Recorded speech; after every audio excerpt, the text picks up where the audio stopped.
سيدنا مولانا محمد عدد ما في علم الله صلاة دائمة بدوام ملك الله.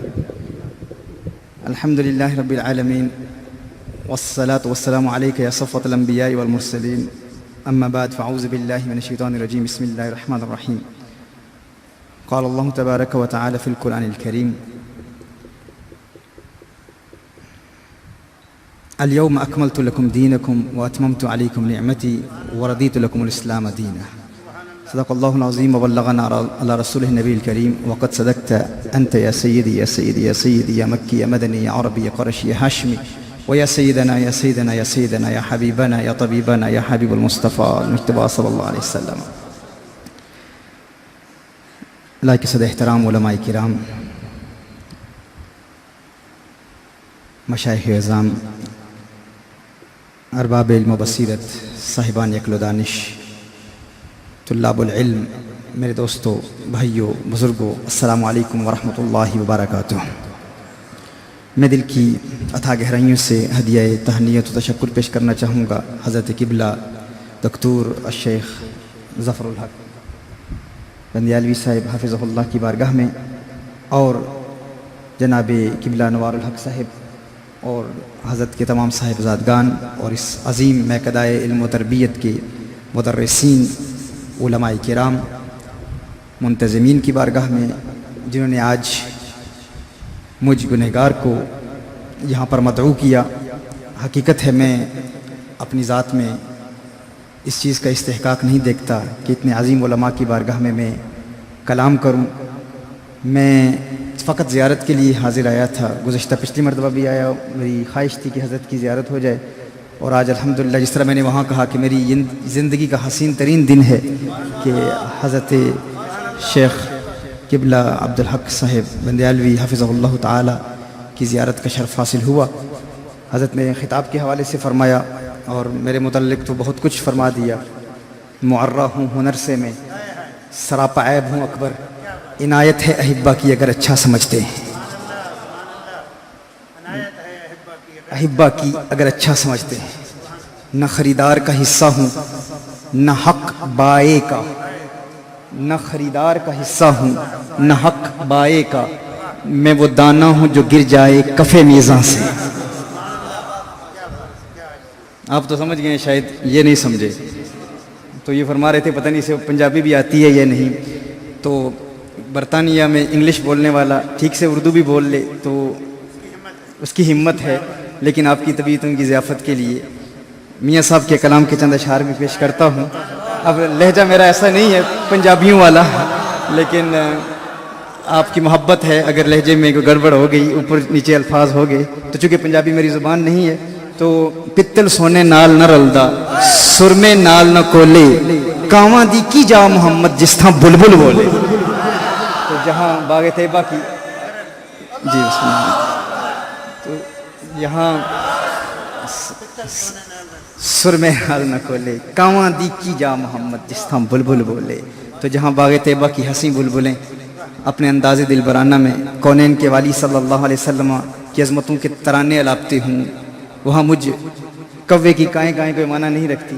یہ آپ کا اپنا پن ہے، آپ کا بڑکپن ہے، آپ کی محبت ہے، آپ کی شفقت ہے کہ آپ نے مجھ جیسے شخص کے لیے اتنے جملے کہے. اور حقیقت ہے یہاں کلام کرتے ہوئے بھی میں محسوس کر رہا ہوں کہ آپ احباب مجتہدان علم سے سماعت کی زحمت اٹھا رہے ہیں، لیکن ٹوٹے پھوٹے الفاظ میں چند باتیں آپ کے گوش گزار کرتا ہوں، اور وہ بھی جو حضرت نے ابھی تعلیمات عنایت فرمائی. حضرت کی بارگاہ میں بھی حاضر ہوا اور حضرت نے دین اسلام اور تکمیل دین اور کنتم خیر امت اخرجت للناس تأمرون بالمعروف وتنہون عن المنکر پر بڑا خوبصورت کلام کیا. تو اسی حوالے سے دو چار باتیں آپ کے گوش گزار کرتا ہوں.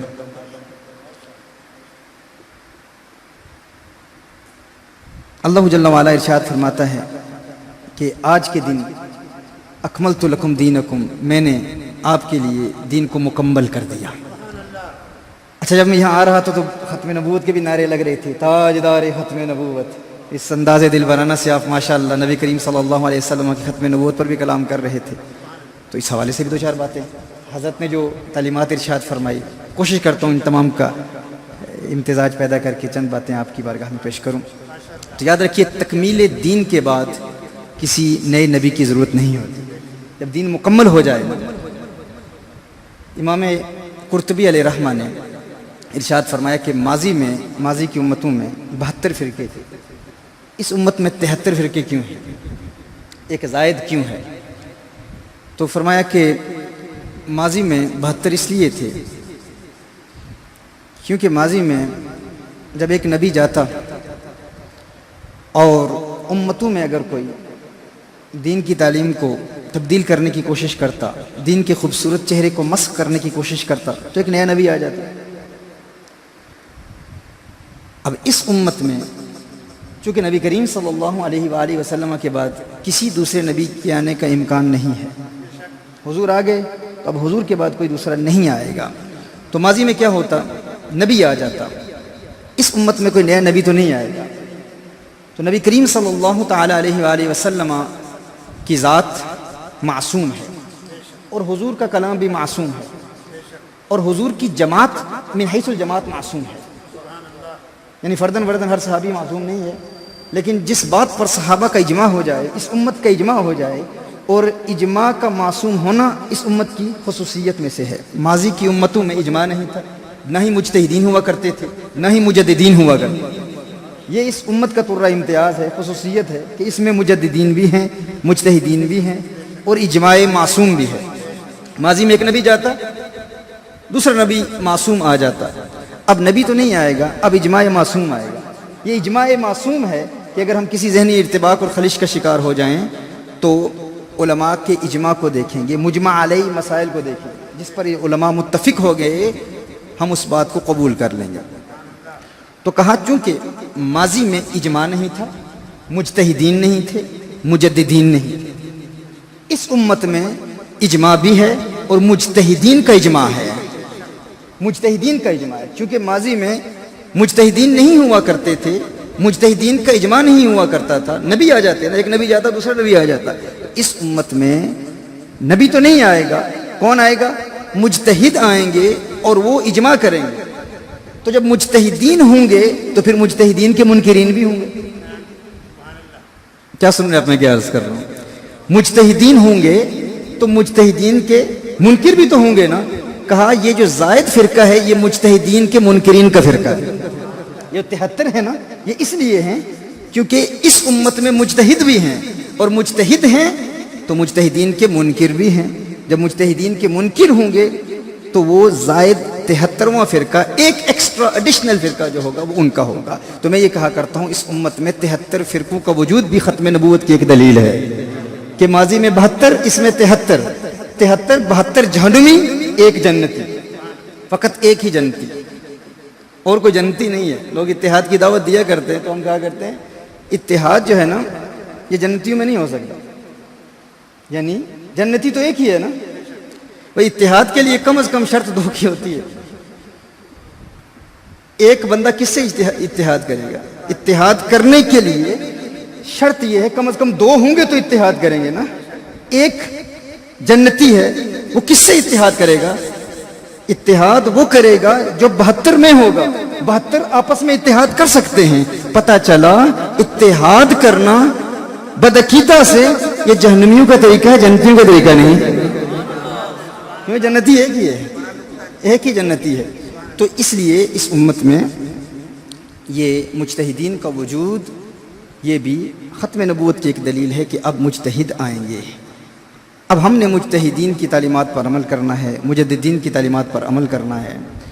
اور اس کے علاوہ قرآن کریم کے حوالے سے آج لوگ کہتے ہیں، مجتہدین کا انکار کرتے ہوئے کہہ دیا کرتے ہیں ہمارے لیے قرآن و سنت کافی ہے، قرآن ہی کافی ہے، سنت کافی ہے. ہمیں کیا ضرورت امام اعظم ابو حنیفہ علیہ رحمہ کی تقلید کی، امام شافعی، امام مالک، امام احمد بن حنبل، یہ اماموں کی تقلید کی کیا ضرورت؟ ان کا احتیاج کیا ہے؟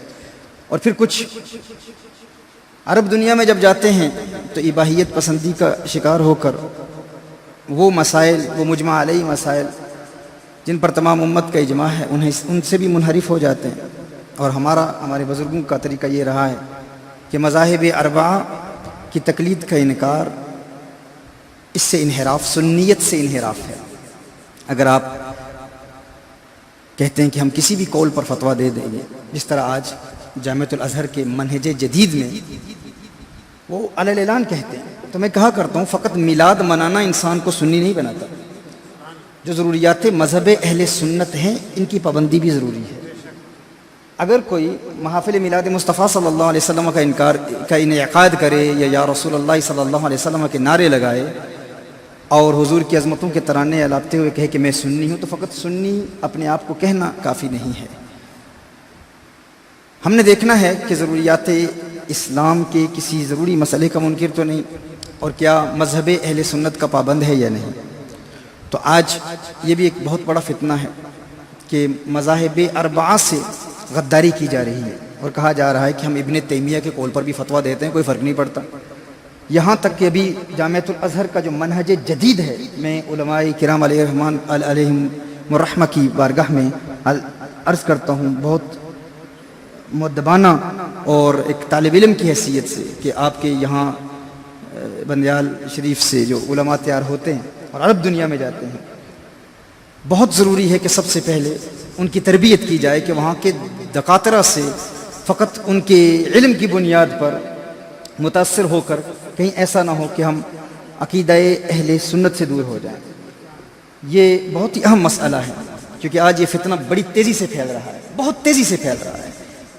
عرب دنیا میں آج صوفیاء سے تعلق رکھنے والے کچھ نام نہاد سنی جو اپنے آپ کو نقشبندی بھی کہتے ہیں، قادری بھی کہتے ہیں، لیکن علی الاعلان کہتے ہیں کہ ہم 80 مذاہب پر فتویٰ دینے کو جائز سمجھتے ہیں، علیہ باللہ، جس میں عباضیوں کے قول پر بھی فتویٰ دیا جاتا ہے، زیدیوں کے قول پر بھی فتویٰ دیا جاتا ہے، اور علی الاعلان کہا جاتا ہے کہ ابن تیمیہ کے قول پر فتویٰ دینے میں کوئی حرج نہیں ہے۔ اور یہ وہ ہیں کہ میرے اساتذہ میں سے ہیں، کچھ ایسے ہیں جو میرے دادا استاد ہیں، یعنی ہمارے شیوخ کے شیوخ ہیں، اور بڑے بڑے مناظر بھی ہیں، بڑے بڑے ڈیبیٹرز بھی ہیں۔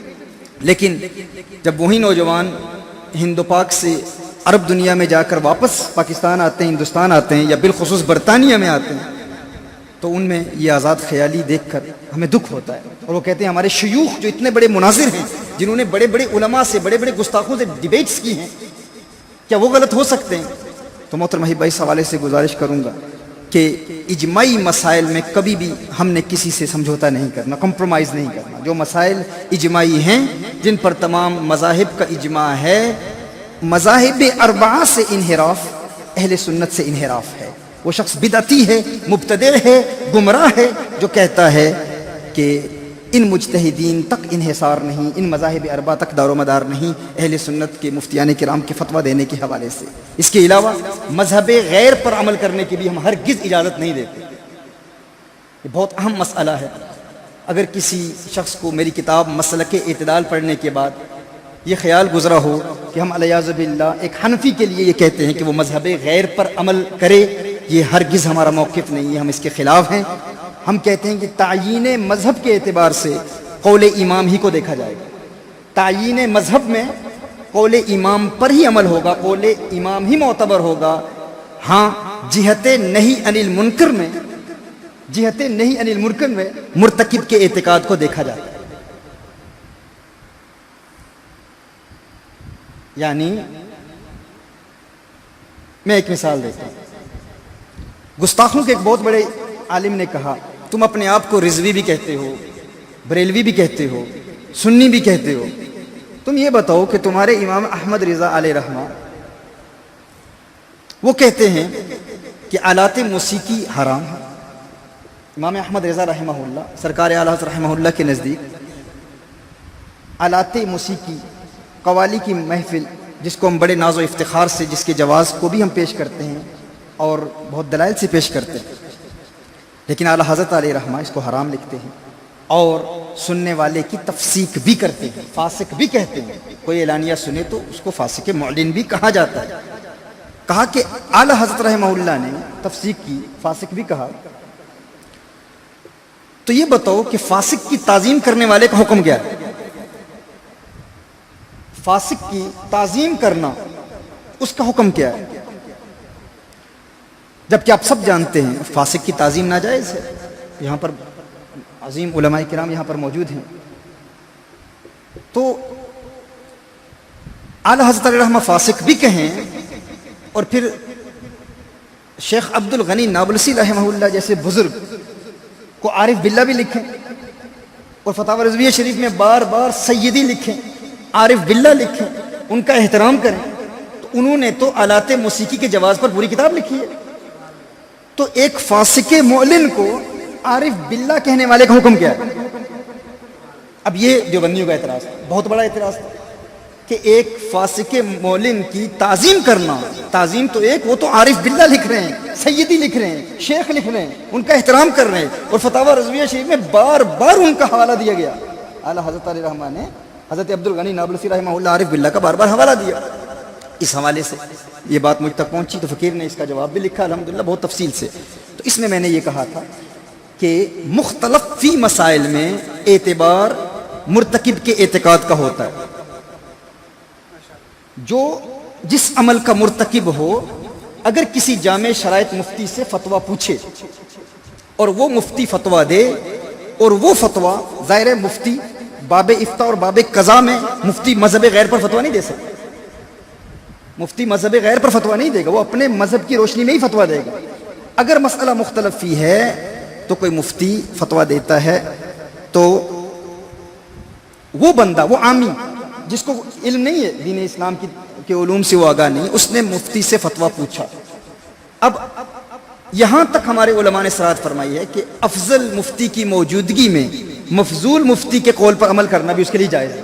وہ یہ نہیں کہے گا کہ میں سب سے متقی مفتی کی تلاش کروں گا اور اسی کے قول پر عمل کروں گا. نہیں، اپنے علاقے کے کسی مفتی جو جامع شرائط مفتی ہو، آپ اس کے قول پر اگر عمل کریں اور آپ اپنے مفتی کے قول پر عمل کرتے ہوئے جواز کے قائل ہیں، تو اب کسی دوسرے عالم جو اس کے عدم جواز کا قائل ہے، اسے یہ حق نہیں پہنچتا کہ اس کی تفسیق کرے، وہ اس کو فاسق نہیں کہے گا.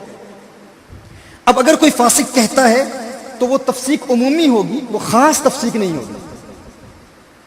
یہ تطبیق کا ایک بہت ہی آسان طریقہ ہے. یعنی اگر کوئی ہمارے بزرگوں پر اعتراض اس بنیاد پر کرے تو ہم یہ جواب دیکھتے ہیں کہ ابن حجر حیتمی علیہ رحمہ اور دیگر اکابر بزرگوں کی کتابوں کو آپ پڑھیں.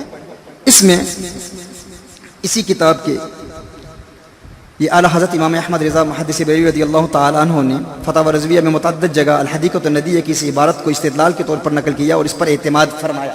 یہ کون سی عبارت ہے؟ المسألة متى أمكن تخريجها على قول من الأقوال في مذهبنا أو مذهب غيرنا فليست بمنكر يجب إنكاره والنهي عنه، وإنما المنكر ما وقع الإجماع على حرمته والنهي عنه. یہ کون فرما رہا ہے؟ یہ اعلیٰ حضرت علیہ رحمہ کس کی عبارت کو نقل کر رہے ہیں؟ علامہ عبد الغنی نابلسی رحمہ اللہ کی عبارت کو نقل کر رہے ہیں. یعنی انکار کس بات پر ہوگا؟ ایسے مسئلے پر جس کی حرمت مجمع علیہ ہو، جس کی حرمت پر اجماع ہو. اب اگر کوئی مسئلہ مختلف فی ہے، آپس میں اختلاف ہے، تو ہم مختلف فی مسئلے کی بنیاد پر کسی پر انکار نہیں کریں گے، تفسیق شخصی نہیں کریں گے، ایک خاص فرد کی تفسیق نہیں کریں گے. ہاں اگر ہمیں علم ہو کہ وہ شخص اس مسئلے کی حرمت کا قائل ہے، اسے حرام جانتا ہے، تو پھر ہم اسے فاسق کہیں گے. مثال کے طور پر میرے نزدیک، میرے چند اساتذہ کے نزدیک تمباکو نوشی ناجائز ہے. میں کون ہوتا ہوں اپنا قول، اپنا موقف بیان کرنے والا؟ میرے چند اساتذہ ہیں، ان کے نزدیک سگریٹ پینا ناجائز ہے. سرکار اعلیٰ حضرت علیہ رحمہ اس کے جواز کے قائل ہیں. اب علماء میں اختلاف ہو گیا نا، کیا اس کی حرمت اجماعی ہے؟ نہیں، مختلفی ہے. اب مختلف فی مسائل میں اعتبار مرتکب کے اعتقاد کا ہوتا ہے. اگر میں اپنے کسی استاد، کسی شیخ سے مسئلہ پوچھوں، وہ کہے حرام ہے، ناجائز ہے، میں ایک عامی سے شخص ہوں، جاہل سے شخص ہوں، میرے لیے یہ کافی ہے. میں نے استاد سے پوچھا، استاد نے کہا یہ ناجائز ہے. اب میں تمباکو نوشی کو ناجائز سمجھتا ہوں. اب ہمارا کوئی ایسا بھائی جو سرکار اعلیٰ حضرت علیہ رحمہ کے قول پر عمل کرتا ہے، وہ جائز سمجھتا ہے، وہ سگریٹ پیتا بھی ہے، وہ سگریٹ پی رہا ہے اور مجھے دیکھتا ہے کہ میں سگریٹ پی رہا ہوں. اب اس پر واجب ہے کہ وہ مجھ پر انکار کرے. وہ کہے پیر صاحب یہ فسق ہے، کہاں پیر بنے پھرتے ہو، اعلانیہ فسق کر رہے ہو، تم تمباکو نوشی کر رہے ہو، گناہ کر رہے ہو، حرام کا ارتکاب کر رہے ہو. میں کہوں حضرت صاحب آپ خود پی رہے ہیں، لما تقولون ما لا تفعلون. حالانکہ اس آیت کی تفسیر بھی کچھ لوگ غلط کرتے ہیں. لما تقولون ما لا تفعلون کا ہرگز یہ مطلب نہیں ہے کہ آپ لوگوں کو دین کی دعوت نہیں دے سکتے اگر آپ خود عمل نہ کر رہے ہیں. اس کا مطلب جھوٹ ہے. یعنی اگر آپ تہجد گزار نہیں ہیں تو اپنے آپ کو تہجد گزار کہتے ہیں کہ میں تہجد پڑھتا ہوں، یہ اس کا مطلب ہے. اگر آپ بے نمازی ہیں خود کو نمازی کہتے ہیں، لما تقولون ما لا تفعلون. آپ گناہ کرتے ہیں لیکن لوگوں کو کہتے ہیں ہم نہیں کرتے، لما تقولون ما لا تفعلون. اب ایک بندہ سگریٹ خود پی رہا ہے، مجھے دیکھا کہ میں سگریٹ پی رہا ہوں، اب اس پر واجب ہے کہ وہ مجھ پر انکار کرے. اگر وہ مجھ پر انکار نہیں کرتا تو وہ خود گنہگار ہو جائے گا.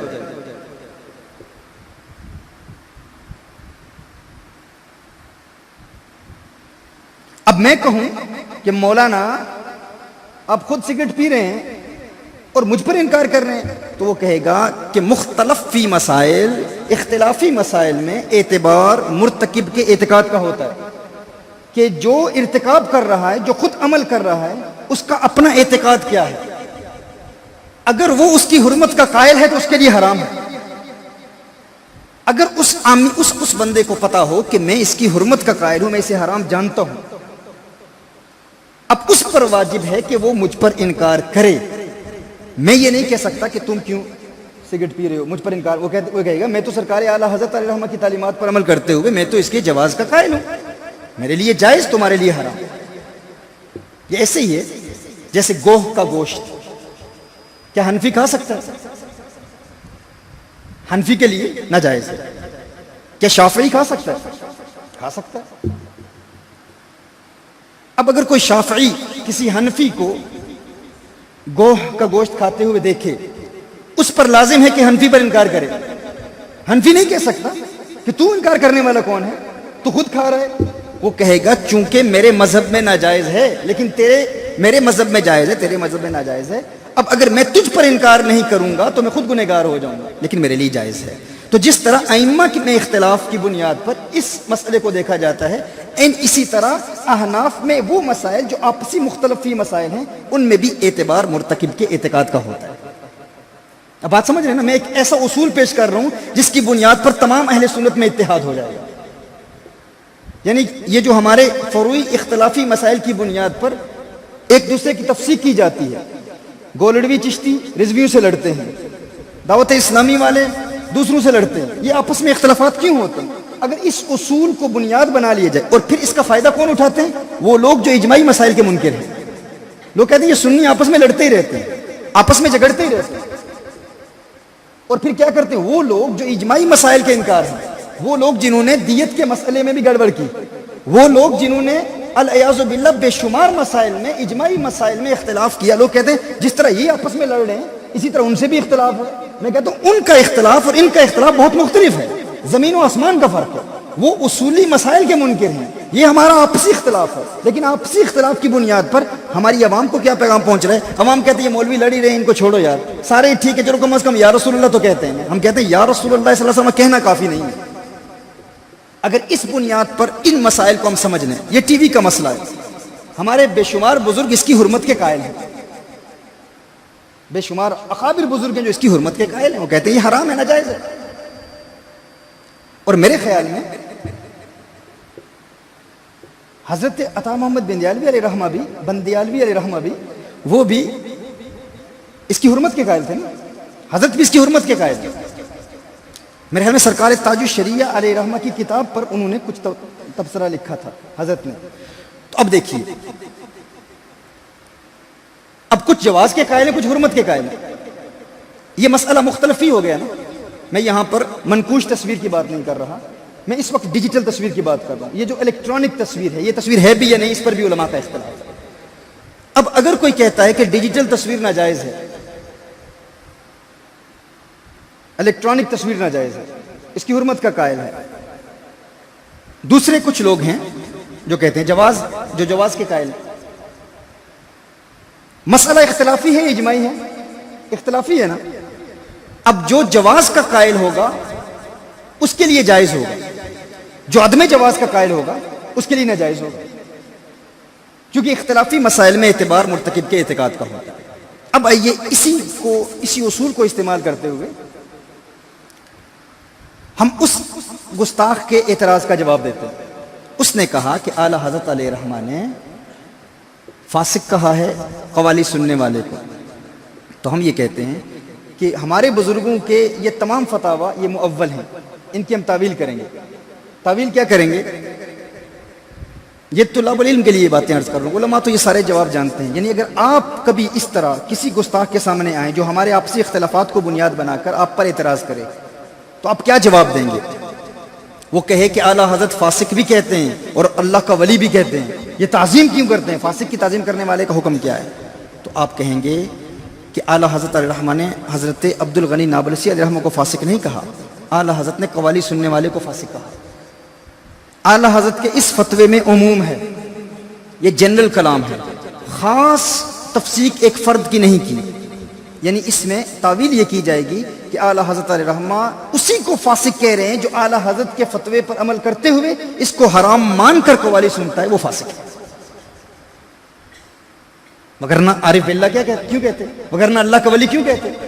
اگر اس کے علاوہ حضرت آپ کے ذہن میں کوئی جواب ہے تو آپ بتا دیں تاکہ ہم مناظروں میں وہ جواب دیں، لیکن میرے ذہن میں اس کے علاوہ اور کوئی جواب نہیں. یعنی یہ تعبیر کہ اعلیٰ حضرت علیہ رحمہ نے فاسق اسی کو کہا جو اس کی حرمت کا قائل ہے، حرام مانتا ہے، حرام جاننے کے بعد سنے گا تو وہ فاسق ہے. اب اس پر کیا حکم ہوگا؟ آپ یہاں پر بندیالوی بیٹھے ہیں، شاید آپ آلات موسیقی کے جواز کے قائل ہوں، قوالی سنتے ہیں، آپ ہمارے بزرگ سنتے تھے. اب یہاں پر ہمارا کوئی رضوی بھائی آ جائے، آپ قوالی سن رہے ہوں اور وہ محفل میں آئے اور قوالی سن رہا ہو تو آپ پر واجب ہے، اگر آپ یہ جانتے ہیں کہ وہ اس کی حرمت کا قائل ہے تو آپ پر واجب ہے کہ آپ اس کو اٹھا کے باہر نکال دیں. وہ کہے گی حضرت کیا کر رہے ہیں؟ خود تو رقص کر رہے ہیں، خود تو وجد میں ہیں، بلکہ تواجد بھی جائز ہے باب تفاعل سے، وہ بھی جائز ہے. نقل اللہ والوں کی کر رہے ہو بھائی، اگر کیفیت طاری نہ بھی ہو تو ان کی نقل بھی کر رہے ہو تو اس میں بھی ثواب ہے. تو کوئی ایسا بھائی بیٹھا ہو تو آپ پر واجب ہے کہ آپ اس پر انکار کریں اور بڑے پیار سے کہیں کہ حضرت صاحب آپ تشریف لے جائیں، چونکہ آپ اس کی حرمت کا قائل ہیں، ہم جواز کے قائل ہیں، ہمارے لیے جائز ہے. ہاں اس میں یہ بھی شرط ہے کہ مخلوط محفل نہ ہو جو قوالی پڑھ رہا ہے، کیونکہ مخلوط محافل کی حرمت بھی اجماعی ہے، یاد رکھیں یہ بھی انتہائی اہم مسئلہ ہے. فقیر بہت عرصے سے ٹیلی ویژن پر نہیں آ رہا، رمضان شریف میں مجھے ایک عرصے سے بلایا جا رہا ہے. میری جتنے بھی بیانات آتے ہیں نا انٹرنیشنل لیول پر، وہ اپنے اسٹوڈیو سے آتے ہیں. بہت بڑے چینل نے مجھے دعوت دی، کہا کہ پورے رمضان مبارک میں آپ کے بیانات ہوں گے اور ٹی وی چینل پر ہوں گے یہاں. تو میں نے کہا مجھے آپ اپنا بتائیں، آپ کا نظام کیسے؟ انہوں نے دکھایا، سارا سیٹ اپ دکھایا. اس میں یہ تھا کہ سامنے عورتیں بیٹھی ہوں گی اور مرد بیٹھے ہوں گے. تو میں نے کہا یہ تو حرام ہے.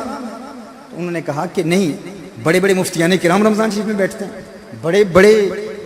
بڑی داڑھیوں والے بیٹھتے ہیں، تو جبے کبے والے بیٹھتے ہیں. تو میں نے کہا اس کی حرمت جہاں تک میرا علم ہے یہ تو اجماعی ہے. کہا کوئی اینکر جو ساتھ عورت ہے نا، وہ اینکر جو ہوگا وہ مرد ہوگا، وہ عورت نہیں ہوگی. جو سامنے آپ سے انٹرویو کرے گا وہ مرد ہوگا، لیکن سامنے مرد اور عورتیں وہ اکٹھی بیٹھے گی. میں نے کہا کسی مفتی صاحب سے میری بات کرائیں، میں ان سے ڈسکس کروں گا کہ اگر کوئی اس کے جواز کی صورت ہو تو میرے نزدیک تو کچھ بھی نہیں ہے.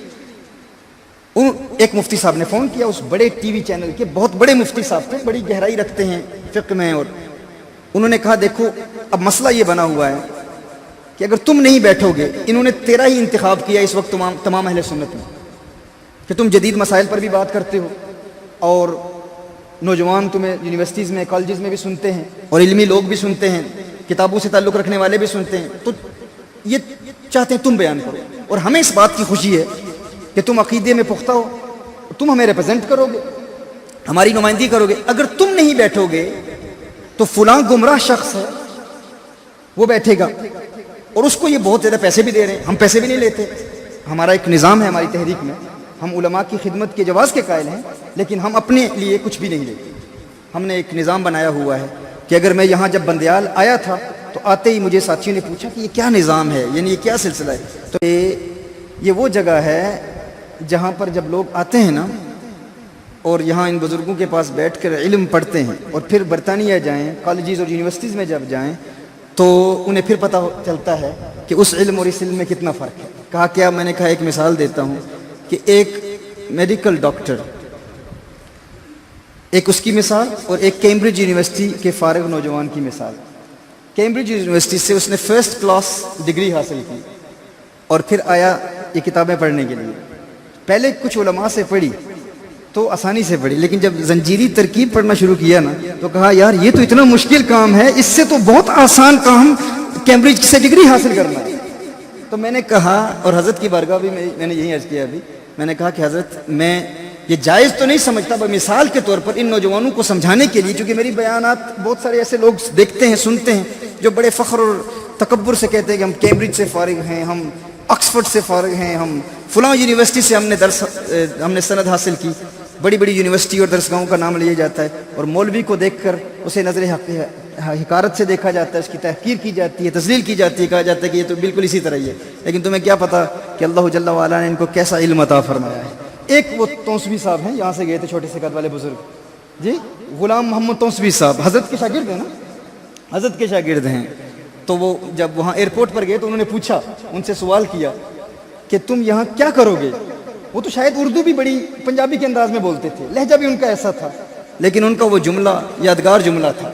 انہوں نے کہا تھا کہ پورے برطانیہ میں تم تلاش کر کے دکھاؤ جو فنون میں پڑھا سکتا ہوں، نہ وہ فلسفہ کوئی فلاسفر پڑھا سکتا ہے، نہ وہ منطق کوئی لاجک کا ماہر پڑھا سکتا ہے. کوئی تلاش کر کے دیکھو. تو یہ تو وہ لوگ ہیں نا جو بندیال شریف کے بزرگوں کے شاگرد ہیں، ہمارے حضرت کے شاگرد ہیں. تو یہ شان ہے خدمتگاروں کی، سردار کا عالم کیا ہوگا. وہ جو بابا وہاں بیٹھا ہوا ہے، اس بابے کی عظمتوں کا عالم کیا ہوگا. تو میں یہ عرض کر رہا تھا کہ ہاں، یہ جملہ میں نے کہا کہ جس طرح وہاں آکسفورڈ اور کیمبرج ہے نا، تو آپ کو بتاؤں کہ آکسفورڈ اور کیمبرج والے بھی یہاں آئیں تو وہ کہیں گے کہ یہ حقیقی آکسفورڈ اور کیمبرج ہے. پھر میں نے اس کی وضاحت بھی کی کہ یہ مثال شاید درست نہ ہو، کیونکہ کیمبرج میں کفریات بھی پڑھائی جاتے ہیں، ہاں، تو یہاں پر تو حقیقی علم دیا جاتا ہے، حقیقی. لیکن اس میں آپ کا یقین ہونا بڑا ضروری ہے، خود اعتمادی بہت ضروری ہے. جو کہیں حق کہیں، ہمیشہ حق کہیں، کسی کی پرواہ نہ کریں. ہزار خوف ہو لیکن زباں ہو دل کی رفیق، یہی رہا ہے ازل سے بندیالویوں کا طریق، یہی رہا ہے ازل سے قلندروں کا طریق.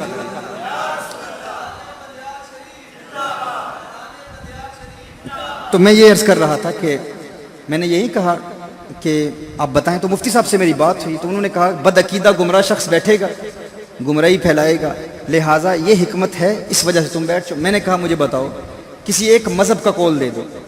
یعنی ایک تو جب اسباب ستہ کے تحقق کو ہم اس میں مد نظر رکھتے ہیں، مذہب غیر پر عمل کرنے کے حوالے سے اگر کوئی مفتی فتویٰ دے وہ اور بات ہے، لیکن کسی کا مذہب غیر پر عمل کرنا، عدول کرنا، اگر وہ تلفیق سے بچتا ہو، تتبع رخص بھی نہ ہو، جو 6 کڑی شرطیں ہمارے علماء نے بیان کی ہیں کسی دوسرے مذہب پر عمل کے حوالے سے. اسباب ستہ کی بات نہیں کر رہا، جو 6 کڑی شرطیں ایک بندے کا دوسرے مذہب پر عمل کرنا جس کی وجہ سے جواز کی صورتیں پیدا ہوتی ہیں. تو میں نے کہا ان میں سے کوئی جواز کی صورت یہاں پیدا نہیں ہو رہی.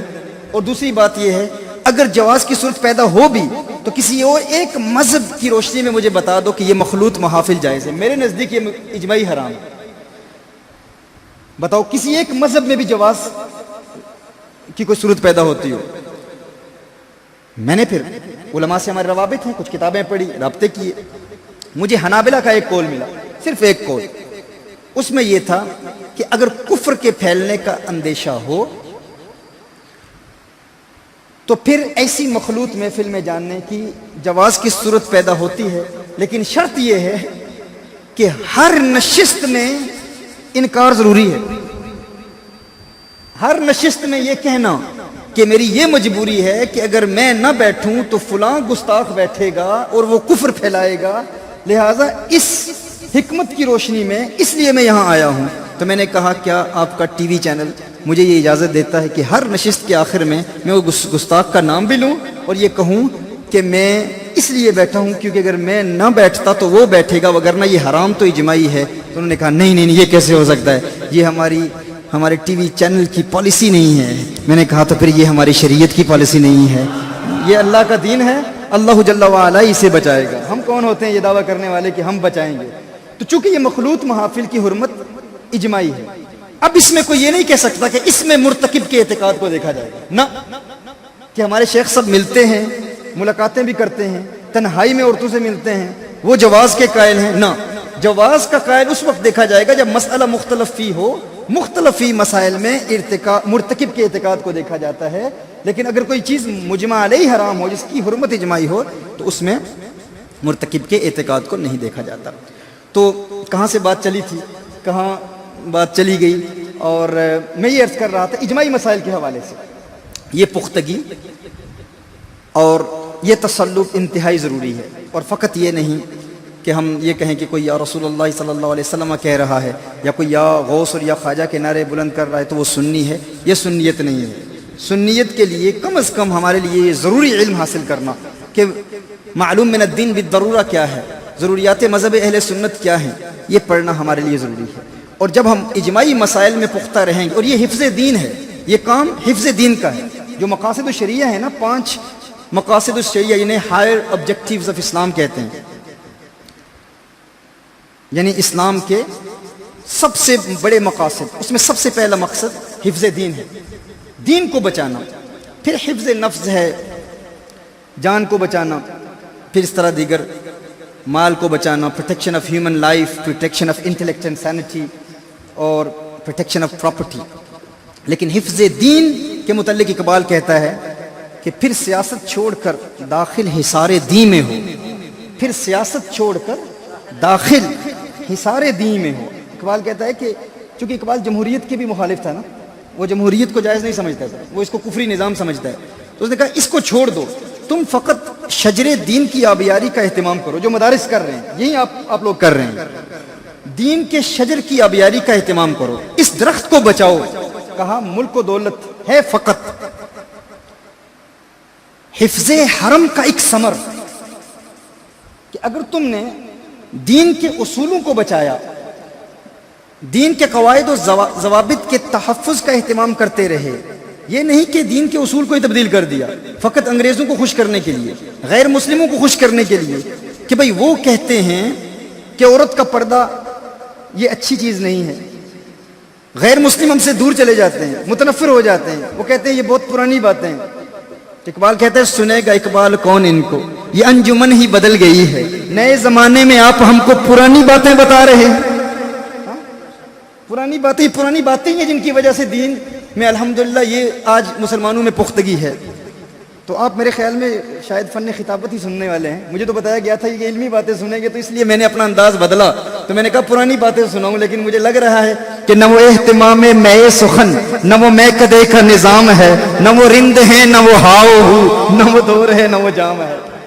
یہ پرابلم ہے ہمارے یہاں، لیکن کم از کم آپ لوگوں کو تو یہ باتیں سننی چاہیے۔ باقی بیانات تو ہمارے سنتے رہتے ہیں نا، آپ لیکچر سنتے رہتے ہیں، وہ عشق و محبت کی باتیں تو آپ سنتے ہی رہتے ہیں۔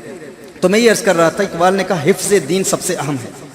اگر آپ حفظ دین کا اہتمام کریں گے تو یہ شجر، یہ دین کا درخت اپنے اندر اتنی تاثیر رکھتا ہے کہ یہ آپ کو ایسے ثمرات دے گا کہ یہ دین از خود حکومت میں آ جائے گا، یہ خود تخت پر آ جائے گا۔ لیکن اس کو تخت پر لانے کے لیے اگر آپ دین کی بنیادوں کو بدل دیں گے نا، تو پھر کسی اور درخت کی آبیاری کا اہتمام آپ کر رہے ہیں، اس درخت کی آبیاری کا اہتمام نہیں کر رہے۔ اسی لیے غیر مسلموں نے، زائنسٹ موومنٹس نے، جو صہیونی قوتیں ہیں، انہوں نے اس وقت مسلمانوں کو 4 حصوں میں تقسیم کیا ہے۔ ایک وہ جو خلافت کے نظام کے لیے اہتمام کر رہے ہیں، خلافت کے نظام، وہ چاہتے ہیں کہ خلافت کا نظام ایک مرتبہ پھر قائم ہو، اس کو پھر اب انہوں نے بدل دیا، وہ ان کے سب سے بڑے دشمن ہیں۔ سب سے بڑا دشمن ان کا کون ہے؟ کفار کا، یہود و نصارہ کا۔ یہ وہ کہہ رہا ہے آپ سے جو آیا ہی برطانیہ سے ہے۔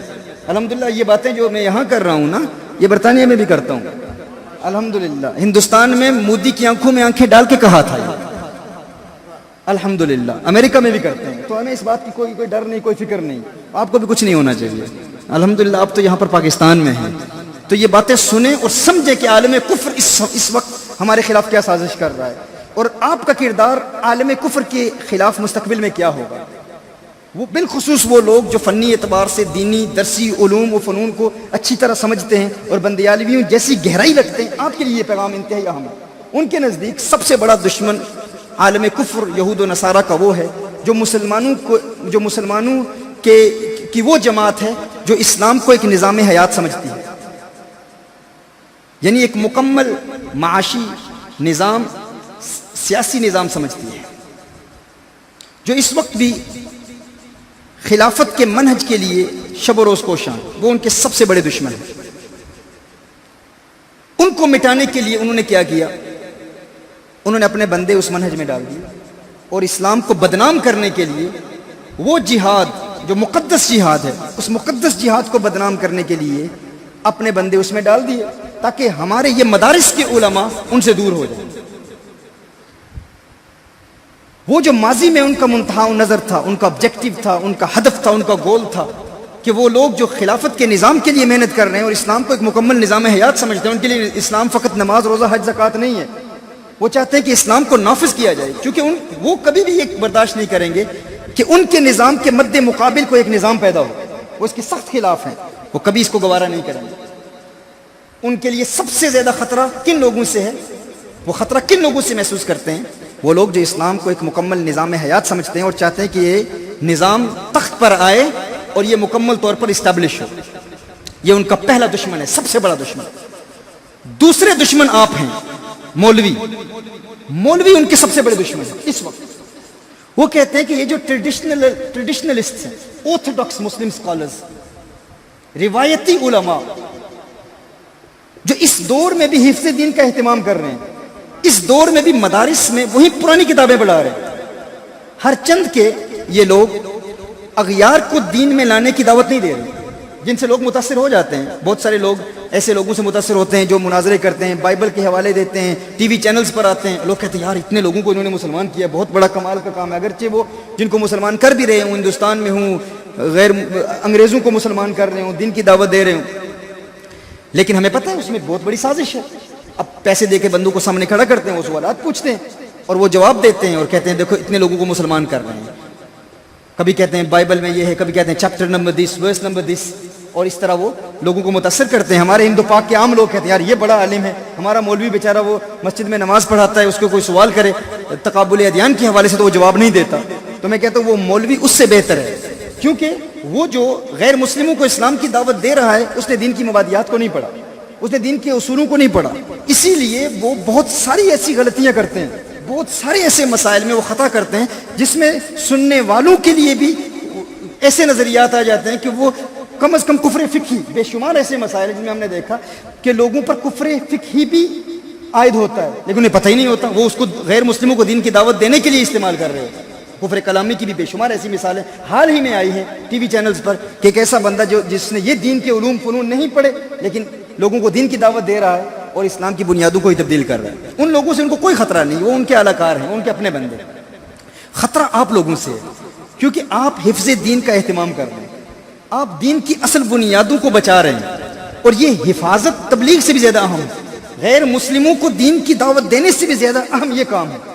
ایک عرصے تک تقریباً 10-12 سال تک فقیر نے تقابل ادیان پر کام کیا، مسلسل کام کیا۔ میں سمجھتا تھا کہ ہمارے علماء درس نظامی پڑھتے ہیں، علوم و فنون پڑھتے ہیں، لیکن انہیں دین کی دعوت دینے کا سلیقہ نہیں آتا، یعنی دین کو لوگوں تک پہنچانے کا طریقہ نہیں آتا۔ ہر چند کی استعداد ہے، لیاقت ہے، قابلیت ہے۔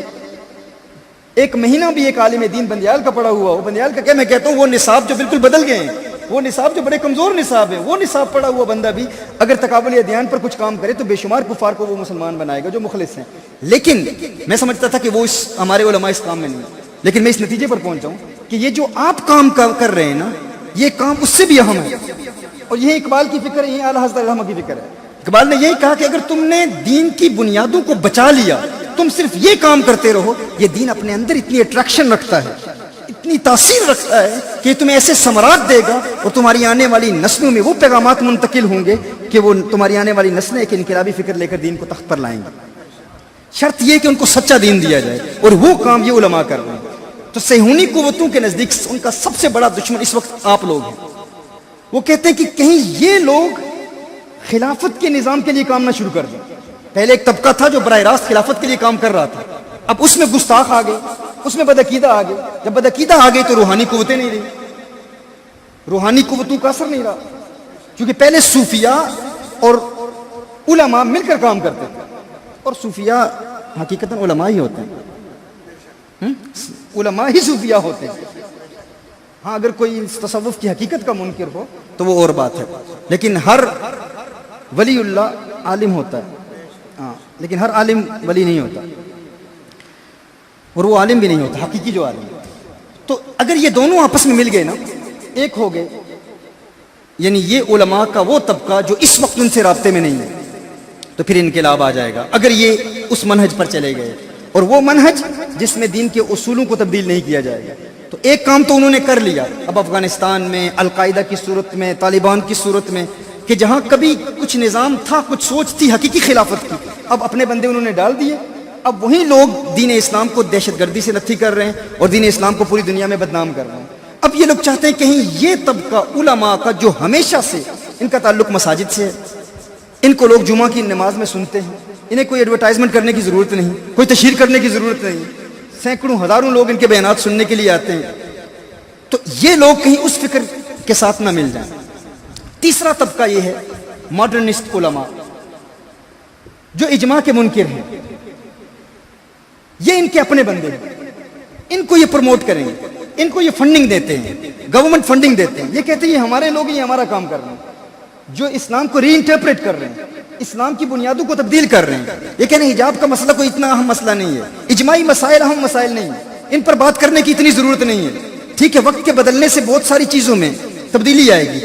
کچھ نام نہاد ایسے مجتہد بن گئے ہیں, اور پھر ان کا تعلق اب بڑی بڑی انسٹیٹیوٹ سے, جس میں بہت افسوس کے ساتھ میں کہہ رہا ہوں کہ جامعۃ الازہر کا جو منہج جدید ہے, پرانے ازہری پرانے ہیں, وہ تو بڑے بڑے ہمارے بزرگ ہیں, بڑے بڑے اولیاء اللہ ہیں. جو منہج جدید ہے ان کا, انہوں نے بہت چیزوں کو بدل دیا.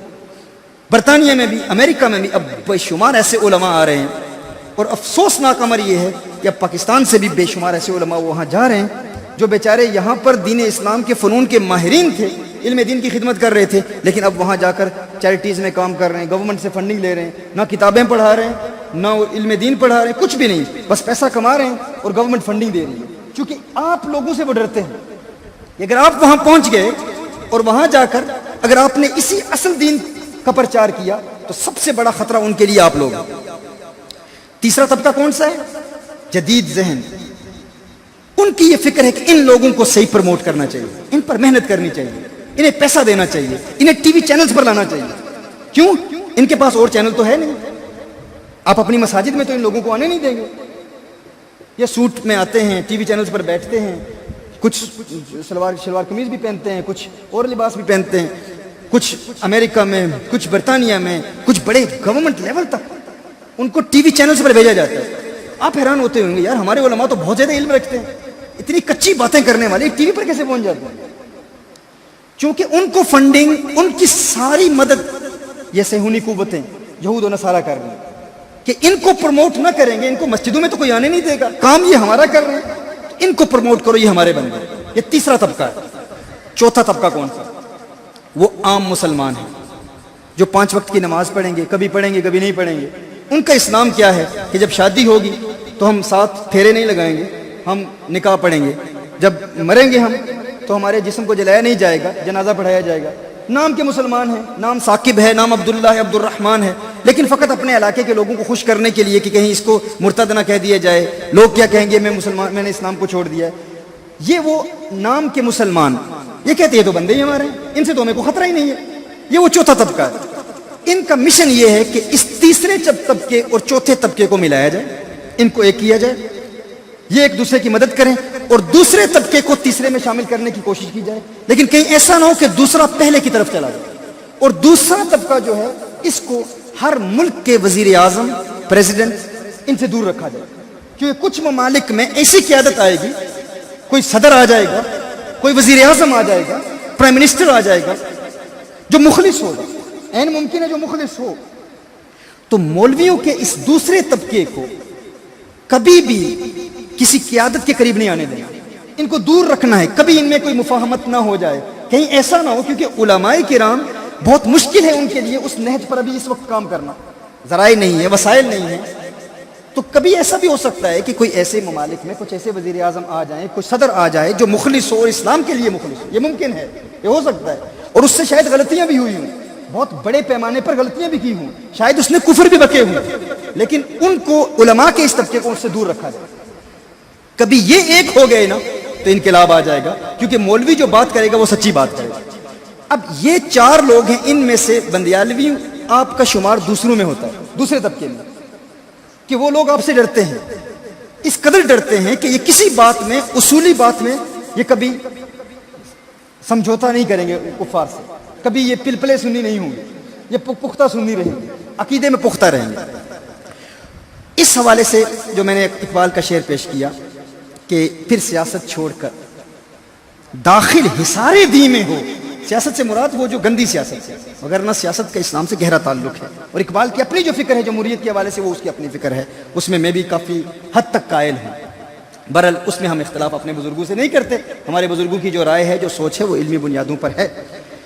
تو اس لیے میں نے یہ کہا کہ یہ اجماعی مسائل پر پختگی انتہائی ضروری ہے، اور ختم نبوت کی ایک بہت بڑی دلیل یہ بھی ہے کہ اس امت میں اجماع ہے، اب کوئی نبی نہیں آئے گا، تمام علماء کرام اور تمام طلاب العلم پوری پختگی، پورے وثوق، پورے یقین کے ساتھ جتنے بھی وہ مسائل جو اجماعی ہیں ان میں کبھی کمپرومائز نہ کریں، کبھی ان میں تبدیلی نہ پیدا ہو، اور اسی چیز کو بیان کرتے رہیں۔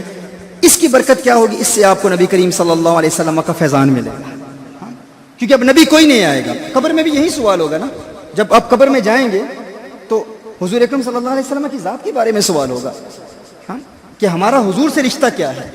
اب حضور سے رشتہ نبھانے کا ایک حقیقی طریقہ یہ اجماعی طریقہ ہے، اجماعی مسائل میں کبھی بھی آپ منحرف نہ ہوں، جو مسئلہ اجماعی ہے اس میں پختگی کے ساتھ ڈٹ جائیں، اور یہی ہماری حضور اکرم صلی اللہ علیہ وسلم سے وفا کا رشتہ ہے۔ تو پوچھا جائے گا نا کہ حضور کے بارے میں کیا کہا کرتا تھا، ما كنت تقول فی هذا الرجل، تو عاشق کہے گا نا کہ میں انہی کے لیے تو قبر میں آیا ہوں، انہی کی زیارت کے لیے۔ جب وہ جواب دے گا پھر کہا جائے گا نم کنومت العروس، نم کنومت العروس ہے یا عروس ہے؟ عروس، عروس تو شادی کو کہتے ہیں، عروس جو ہے یہ دولہے کے لیے بھی استعمال ہوتا ہے، دلہن کے لیے بھی استعمال ہوتا ہے، لیکن دفع التباس کے لیے عروسہ کہا جاتا ہے، اگر دلہن کا اطلاق دلہن کے لیے کہا جائے تو کہا جائے گا کہ سو جا جیسے پہلی رات کی دلہن سوتی ہے۔ یہ کیوں کہا جائے گا؟ یہ نم کیا ہے اس میں؟ یہ مشبہ ہے، اور کنومت العروس یہ مشبہ بھی ہے۔ جیسے کہتے ہیں نا زید کالقمر، زید چاند کی طرح ہے، تو زید کیا ہے؟ یہ پڑھنے والے نا سارے، زید کیا ہے؟ مشبہ، اور مشبہ بھی کیا ہے؟ چاند، اور وجہ اشتراک کیا ہے؟ وجہ تشبیہ کیا ہے؟ جی حسن ہو گیا، ہاں، یعنی مدار حکم وجہ تشبیہ پر ہوگا نا، ما بہ الاشتراک حسن ہے۔ اور کسی بھی معنی کی کتاب کو پڑھ لیں، مختصر المعانی پڑھ لیں، سکاکی پڑھ لیں، عبد القاہر جرجانی، سب یہ کہیں گے کہ مشبہ بھی اور مشبہ میں جو وجہ تشبیہ وہ ایک ہی ہے، مختلف نہیں ہوں گے، ایک ہی ہوگا نا۔ تو اس عاشق سے کہا جائے گا کہ سو جا جیسے پہلی رات کی دلہن سوتی ہے۔ اب اس میں وجہ تشبیہ کیا ہے؟ وجہ تشبیہ یہ ہے کہ جب ایک دلہن اپنے کمرے میں چلی جاتی ہے نا، تو اس وقت اس کی سہیلیاں بھی آتی ہیں ملنے کے لیے، اس کے والد صاحب بھی شاید آئے ملاقات کے لیے، ماں بھی شاید آئے ملاقات کے لیے، ساس آئے، سسر آئے، سارے آتے ہیں، لیکن آ کے چلے جاتے ہیں، پھر آخر میں محبوب آتا ہے، اور جب محبوب آ جائے نا تو پھر محبوب کے بعد کوئی نہیں آتا۔ جب کمرے میں محبوب آ جائے تو پھر محبوب کے بعد کوئی نہیں آتا، کیونکہ اب محبوب آ گیا ہے، اب یہ وقت ہے اس کے محبوب سے ملاقات کا۔ تو جب محبوب آ جائے پھر اس کے بعد کوئی نہیں آتا۔ تو یہی وجہ تشبیہ ہے کہ جب نبی کریم صلی اللہ علیہ وسلم قبر میں آ جاتے ہیں تو مومن کو کہا جاتا ہے اب تو سو جا جیسے پہلی رات کی دلہن سوتی ہے، کیونکہ اب محبوب آ گیا ہے، تو محبوب کے بعد اگر مرزا قادیانی کا آنا ہوتا تو کہا جاتا کہ وہ بھی آئے گا، مسلمہ بھی آئے گا، لیکن جب محبوب آ گیا تو اب اور کوئی نہیں آئے گا، اب اور کوئی نہیں آئے گا۔ تو ہم چونکہ ختم نبوت کے ماننے والے ہیں نا، تو حضور اکرم صلی اللہ علیہ وسلم کو آخری نبی مانتے ہیں، تو ہم اجماع کے ساتھ پختہ رہیں گے، جتنے بھی مسائل اجماعی ہیں ان میں کبھی ہم اختلاف نہیں کریں گے۔ تو ما کنت تقول فی ھذا الرجل کہا گیا نا، اچھا یہاں یہ بھی ذہن میں پیدا ہوتا ہے کہ رجل کیوں کہا گیا، نبی کیوں نہیں کہا گیا؟ نبی چونکہ اچھا یہ صرف اس حدیث کے حوالے سے عرض کر رہا ہوں، دوسری حدیث بھی ہیں، چونکہ میں صرف اس حدیث پر ہی کلام کر رہا ہوں اس لیے میں یہ عرض کر رہا ہوں۔ تو یہ رب جو ہے نا، اللہ رب ہے نا، رب کون ہے؟ اللہ رب ہے، اور دین کیا ہے؟ اسلام دین ہے۔ تو پہلا سوال جو ہے وہ معروف صفت بیان کی گئی ہے، من ربو کا، تیرا رب کون ہے؟ پھر ما دینوں کا، تیرا دین کیا ہے؟ اب تیسرے سوال میں یہ کیوں نہیں کہا گیا ما کنت تقول فی ھذا النبی، یہ کیوں کہا گیا ما کنت تقول فی ھذا الرجل؟ ایک نقطہ اہل عشق نے بیان کیا ہے، مرد کیوں کہا گیا، یہ کیوں نہیں کہا گیا ما کنت تقول فی ھذا النبی؟ بھائی نبی کہنا چاہیے تھا نا، رب، دین، نبی۔ رب کون ہے؟ اللہ، دین کیا ہے؟ اسلام، اور نبی ہے نا حضور صلی اللہ علیہ وسلم، یہاں رجل کہہ دیا۔ ایک جواب یہ بھی ہے کہ رجل کا اطلاق انسان کے لیے مرد پر ہوتا ہے نا، لیکن نبی فقط مرد نہیں ہوتا،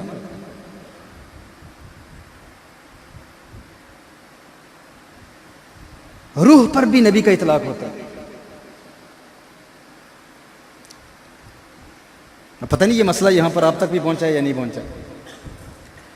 روح بھی نبی ہوتی ہے، نبی کریم صلی اللہ علیہ وسلم کی نورانیت اور روحانیت بھی نبی ہے۔ تو کوئی شخص یہ نہ سمجھے کہ حضور قبر میں روحانی طور پر ہی آئیں گے۔ اگر یہ ہوتا ما کنت تقول فی ھذا النبی، اس نبی کے متعلق کیا کہا کرتے تھے، تو کوئی شخص یہ بھی کہہ سکتا تھا کہ شاید حضور اکرم صلی اللہ علیہ وسلم کی زیارت فقط روحانی طور پر ہوگی، فقط نورانی طور پر ہوگی۔ کہا ما کنت تقول فی ھذا الرجل، اس مرد کے بارے میں کیا کہا کرتے تھے، کیونکہ حضور تو اول نبی بھی ہیں، آخر نبی بھی ہیں، عالم ارواح میں بھی نبی ہیں، اور جسمانی طور پر بھی نبی ہیں۔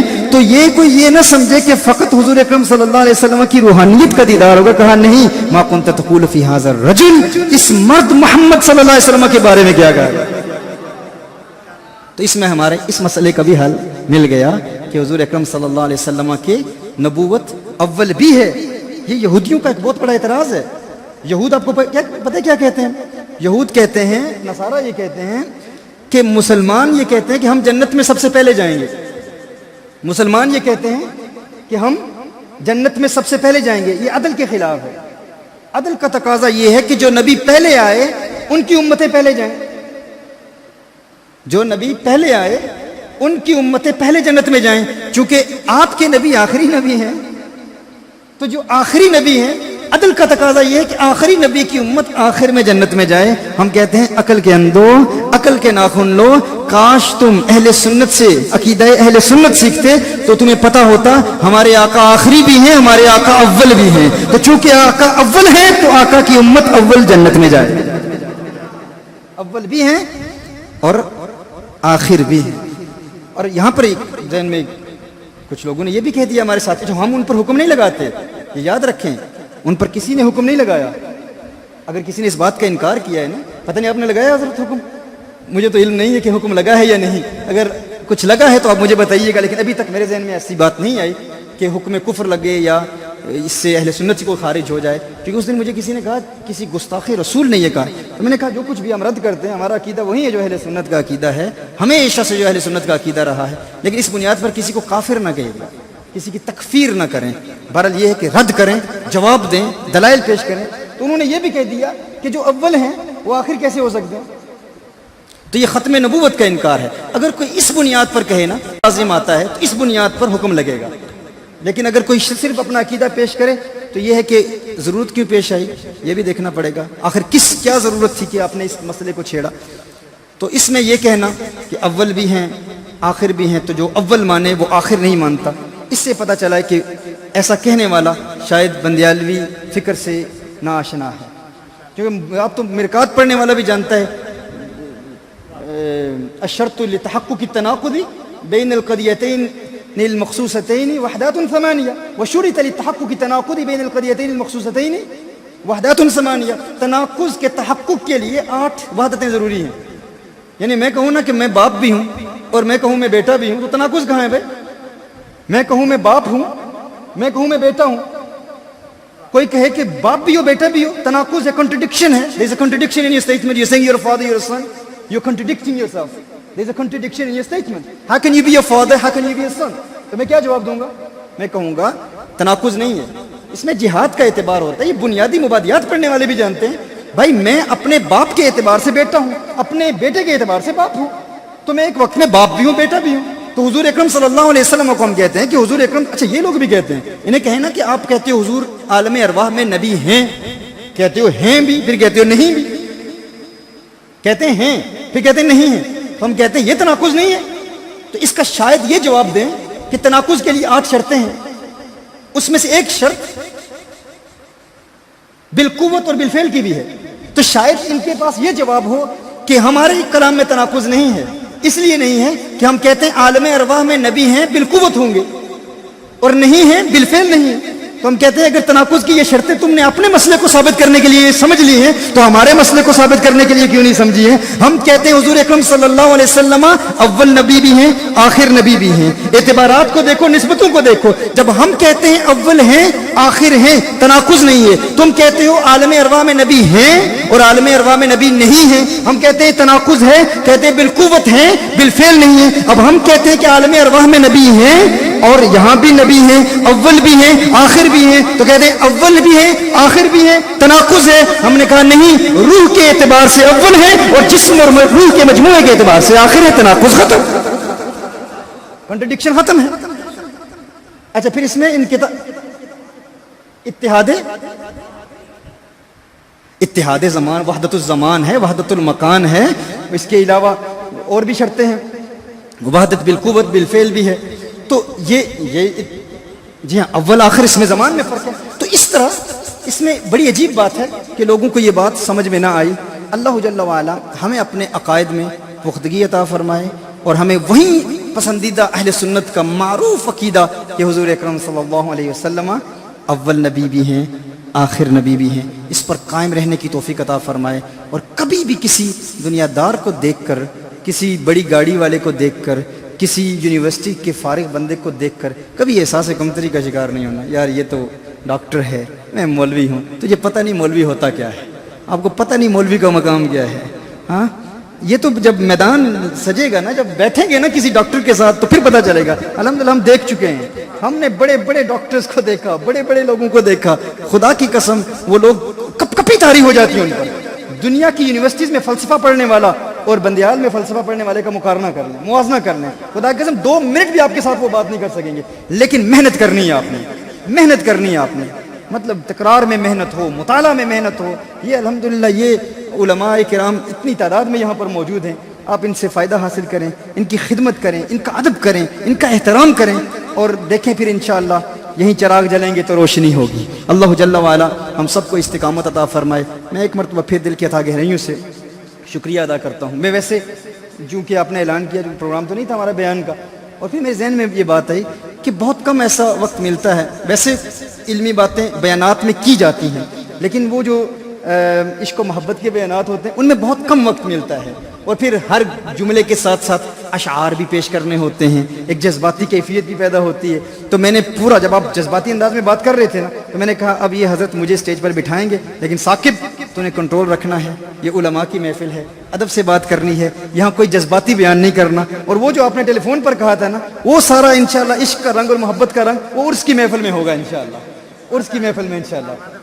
میں ارادہ کر رہا ہوں اللہ جل وعلا آپ دعا فرمائیں کہ اللہ تعالیٰ جو ارادہ کیا ہے اس پر مجھے استقامت عطا فرمائے۔ اب چونکہ ہمارا حضرت سفر ہے، مسلسل اسلام آباد فیصل آباد یونیورسٹی میں بیانات ہیں، پھر آگے سیالکوٹ کے پروگرامز ہیں، تو اب اگر ہمیں فوراً اجازت مل جائے تو اچھا، جزاکم اللہ خیر و احسن الجزا۔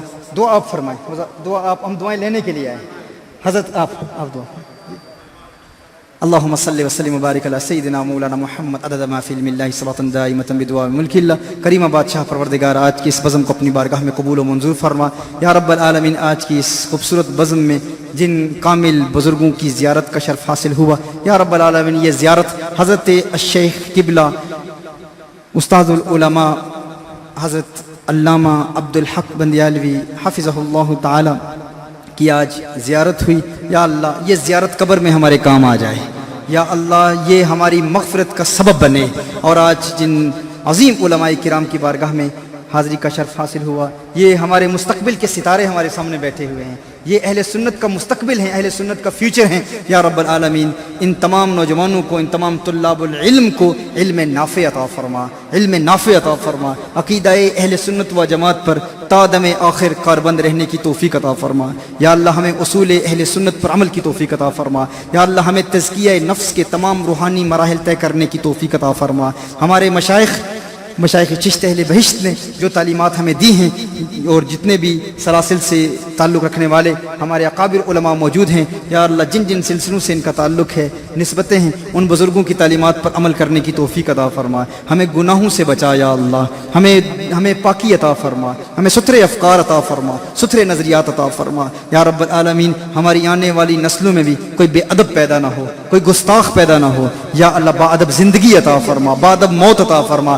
ہمیں یا اللہ نبی کریم صلی اللہ علیہ وسلم کی زیارت عطا فرما، کونین کے والی صلی اللہ علیہ وسلم کا دیدار عطا فرما، اور قبر میں نبی کریم صلی اللہ تعالی علیہ وآلہ وسلم کی پہچان عطا فرما یا رب العالمین۔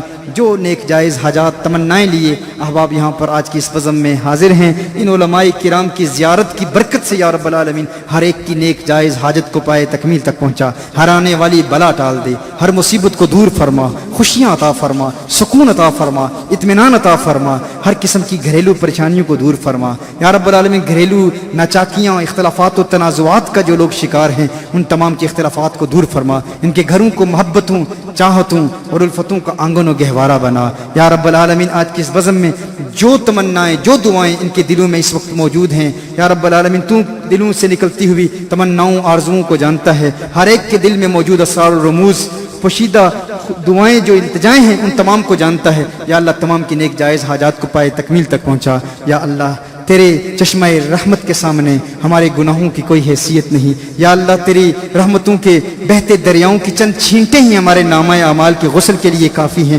آج کی اس بزم میں حاضرین اور علماء کے لبوں پر جریان آمین کے تصدق یا اللہ، ہمارے دلوں کی دنیا آباد فرما، ہمارے دلوں کو پاک فرما، ہمیں گناہوں سے نجات عطا فرما، ہمیں دین پر استقامت عطا فرما یا رب العالمین۔ ہمیں سچ کہنے کی توفیق عطا فرما، ہمیں حق کہنے کی توفیق عطا فرما، ہمیں رزق حلال کی نعمت عطا فرما، ہمیں حرام سے بچا، ہر قسم کے گناہوں سے بچا، ہر قسم کی بدکاریوں سے بچا یا رب العالمین۔ ہمیں جھوٹ کی لعنت سے محفوظ فرما یا رب العالمین۔ جتنے بیمار آئے ہیں ان کو شفائیں عطا فرما یا اللہ۔ جو تنگ دستی کا شکار ہیں انہیں وسعتیں عطا فرما، کشادگیاں عطا فرما۔ جو دعائیں اس وقت مستحضر ہیں، ہم نے دعائیں تیری بارگاہ میں پیش کی، عرض کی، انہیں قبول فرما۔ جو اس وقت یاد نہیں ہیں، بعد میں یاد آئیں گی، دل میں یہ خواہش پیدا ہوگی کہ بندیال کے اس عظیم محکدہ تربیت میں کاش میں وہ دعا کرتا یا اللہ۔ تیری رحمت سے کچھ بعید نہیں ہے کہ بعد میں یاد آنے والی دعاؤں کو بھی اسی میں شامل فرماتے ہوئے درجہ قبولیت عطا فرما۔ ہم اپنی دادی مرحومہ کے لیے خصوصی دعا کرتے ہیں یا اللہ، ان کی مغفرت فرما، ان کے درجات بلند فرما۔ ہم جتنے علماء یہاں پر موجود ہیں، ان کے اور جتنے طلاب العلم، جتنے عاشقان مصطفیٰ صلی اللہ علیہ وسلم یہاں موجود ہیں، ان تمام کے جو رشتہ دار، عزیز و اقارب اس دنیا سے چل بسے، ان تمام کے لیے دعا کرتے ہیں یا اللہ، سب کی مغفرت فرما، ہمیں ایمان کی سلامتی عطا فرما یا اللہ۔ عقیدہ اہل سنت پر ہمیں پختگی عطا فرما۔ سبحان ربک رب العزة عما يصفون وسلام على المرسلين والحمد لله رب العالمين برحمتك يا ارحم الراحمين۔ تقبل الله العظيم يا رب العالمين۔